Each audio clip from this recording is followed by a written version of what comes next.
sebuah kota kabupaten yang kecil lagi tenang. Himbauan untuk memelihara kebersihan yang terpampang lewat rambu-rambu hampir di segala sudut kota yang bertuliskan Madiunku indah dan bersih nampak ditaati sekali oleh warganya. Tak heran bila kota ini berhasil meraih penghargaan Adipura.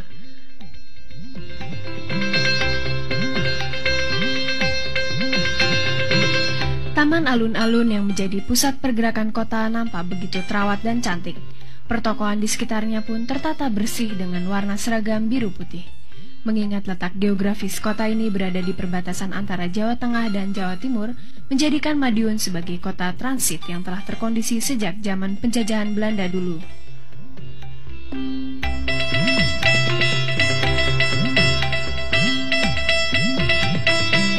Berjalan keliling kota Madiun tidak diperlukan waktu lama. Selain lalu lintasnya yang tidak terlalu ramai, jalan-jalan yang dilalui pun cukup bagus. Keramaian kota hanya terjadi di siang hari. Selepas senja, Madiun menjadi kota seperti tak berpenghuni, sepi. Tapi inilah pola kehidupan masyarakatnya yang hidup tenang jauh dari berbagai sarana hiburan.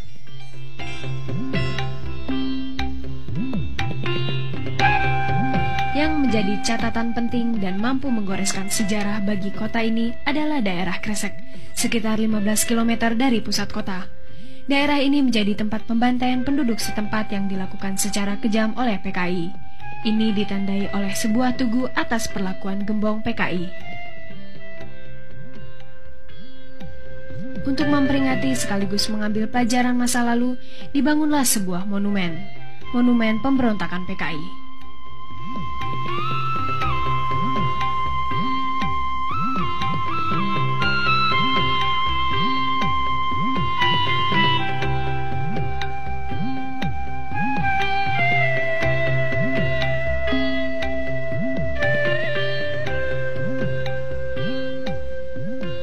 Salam olahraga. Pemirsa, bertemu lagi dengan saya Nira Stenawati di Pencaksilat Menembus Dunia. Yang baru saja kita saksikan tadi adalah sekilas tentang Madiun, kota yang sangat bersih dan indah. Yang tentunya kebersihan dan keindahan suatu kota tidak pernah lepas dari peran serta masyarakatnya. Sesaat lagi kami akan menghadirkan perguruan silat asal Madiun, yaitu Persaudaraan Setia Hati Trate. Saat ini saya berada di Desa Kresek, Kabupaten Madiun, tepatnya di depan Monumen Pemberontakan PKI.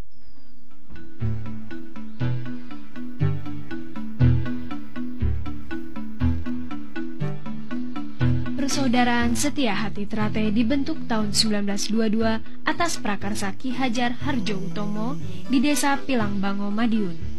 Awal perintisannya, organisasi bela diri ini bernama Setia Hati Pencak Sport Club, dengan misi membekali pemuda dengan ilmu bela diri untuk menentang Belanda, dan sempat berubah menjadi Setia Hati Pemuda Sport Club.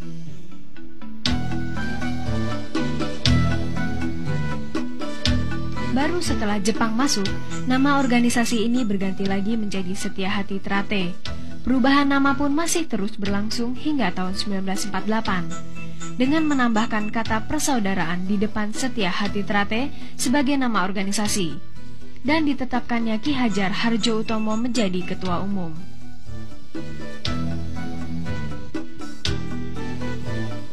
Meski begitu, nama perguruan ini belum muncul ke permukaan, sehingga belum dikenal masyarakat luas.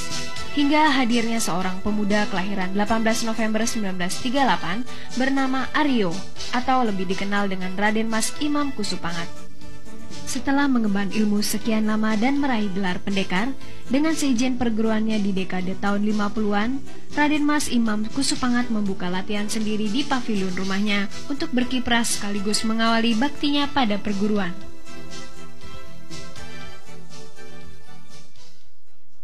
Siapa sebenarnya RM Imam Kusupangat? Dialah pendobrak di dalam organisasi Persaudaraan Setia Hati Trate ini. Beliau mengikuti latihan Setia Hati Trate sejak tahun 1955 dan disahkan menjadi warga Persaudaraan Setia Hati Trate ini tahun 58. Kemudian mengikuti pertandingan pertama kali di Kota Madiun menjadi juara yang pertama.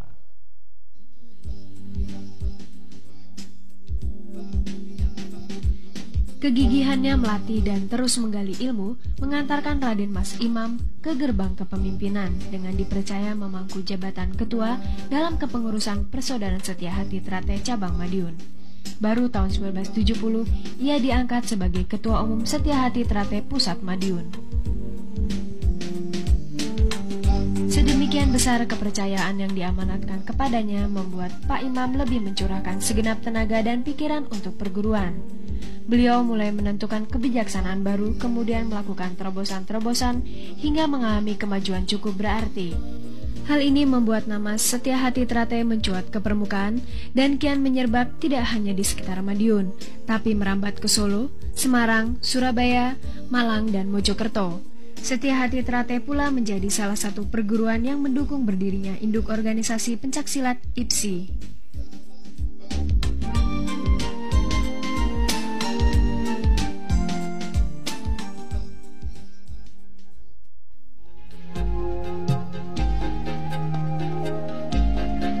Namun tak seorang pun berhasil menghalau waktu, tak seorang pun kuasa melepas diri dari batas perjalanannya.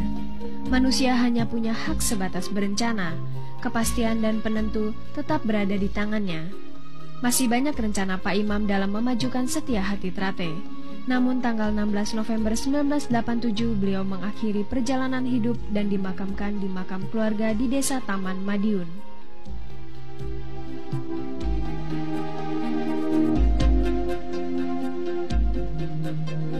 Jasad Pak Imam boleh saja mati, namun karya dan dharmanya akan tetap hidup selamanya. Bahkan kini Persaudaraan Setia Hati Trate berkembang pesat baik dalam segi kuantitas maupun kualitas di 140 cabang di seluruh tanah air.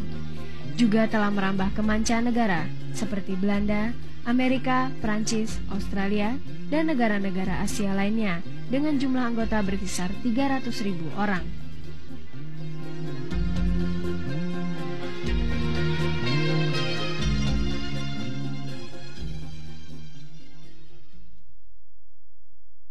I knew about Setia Hati from a friend of mine. He was already training, so I went look and I knew this is what I want to do. I find interesting from Setia Hati the philosophy, the inner part for the person, the development for yourself.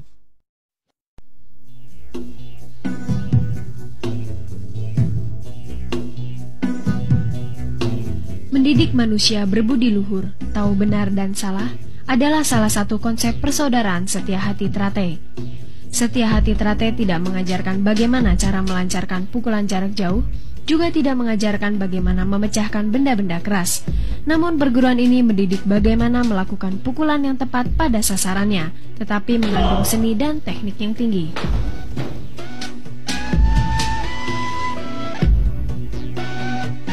Untuk bergabung ke Setia Hati Trate tidaklah sulit. Usia 9 tahun, sehat lahir batin sudah dianggap sah untuk perguruan ini. Sabuk polos meningkat ke sabuk merah muda dan hijau merupakan jenjang yang mesti ditempuh para anggota pemula yang disebut dengan calon warga sebelum masuk menjadi warga.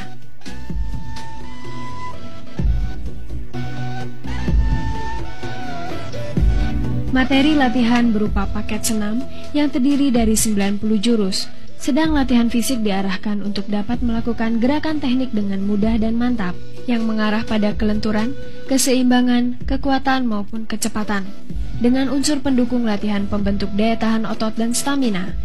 Latihan fisik merupakan bagian dari tahapan latihan untuk dapat mencapai prestasi yang baik.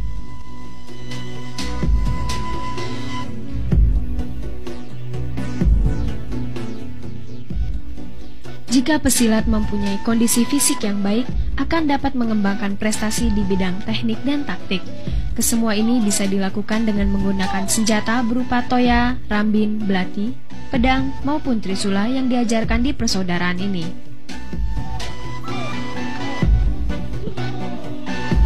Melalui masa latihan selama 6 bulan untuk tiap sabuk, calon warga ini telah melampaui sabuk hijau akan berakhir di tingkatan sabuk putih. Maksudnya setelah sekian lama berlatih dan digembleng di Setia Hati Trate, diharapkan para anggota mempunyai hati yang putih dan bersih.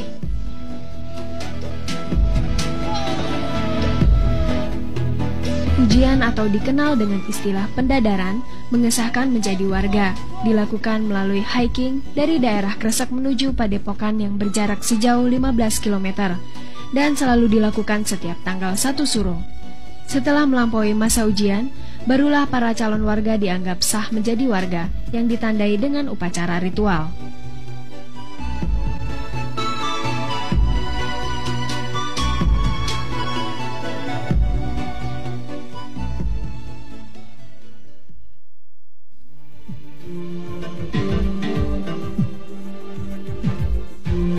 Persaudaraan Setia Hati Trate. Nama organisasi ini menggunakan kata persaudaraan, bukan perguruan.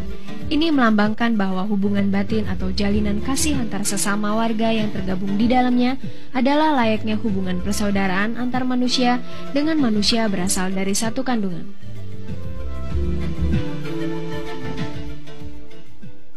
Satu persaudaraan sehati tidak memandang siapa kamu, siapa saya. Latar belakangmu apa, latar belakangku apa. Yang adalah kamu orang setia hati Terate, saya orang setia hati Terate. Itulah yang inginkan.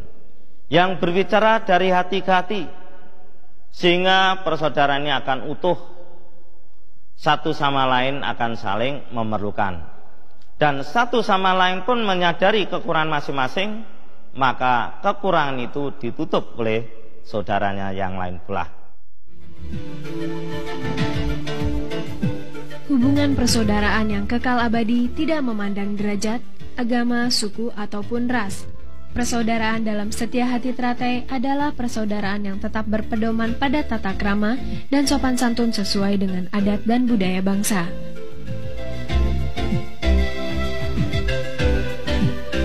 Korelasinya adalah bahwa di dalam tubuh Setia Hati Trate tidak terdapat hubungan antara guru dengan murid.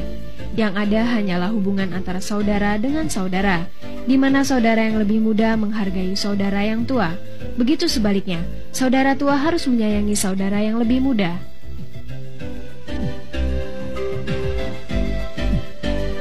Jumlah anggota yang begitu membengkak dirasa sulit untuk mengenal satu sama lain. Untuk mengakrabkan ikatan persaudaraan antar warga, maka Setia Hati Trate menyelenggarakan turnamen persaudaraan Setia Hati Trate Cup yang dilangsungkan tiap 3 tahun sekali. Turnamen ini bukan sekedar ajang memperkukuh persatuan persaudaraan, tapi juga merangsang prestasi para warga, di samping juga digelar kejuaraan pencaksilat antar mahasiswa.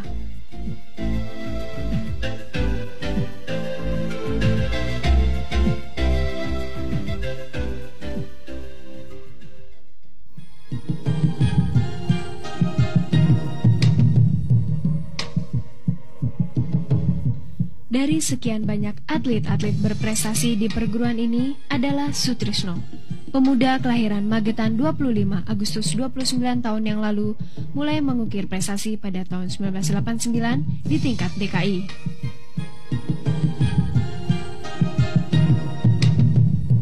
Mengaku pertama kali mengikuti pencaksilat atas dorongan dari kakaknya, Sutrisno kini benar-benar jatuh cinta pada olahraga milik leluhur.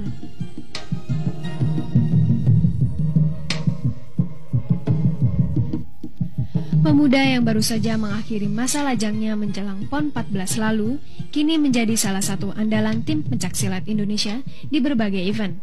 Namun, bagaimanakah pandangan Sutrisno terhadap perguruan yang telah membesarkannya?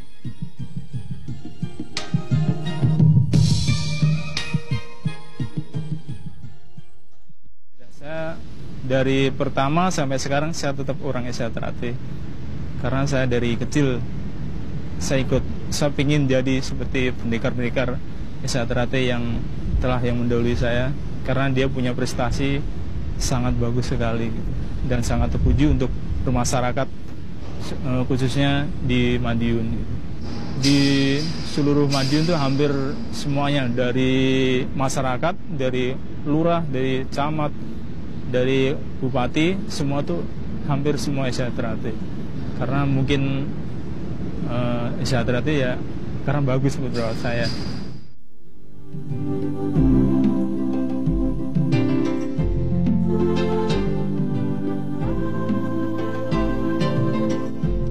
Berbagai event besar telah diikuti dengan hasil yang cukup membanggakan, mulai dari tingkat kejurnas, PON, bahkan kejuaraan dunia. Siapa sangka dari kota kecil Madiun telah lahir pesilat yang membawa harum nama bangsa.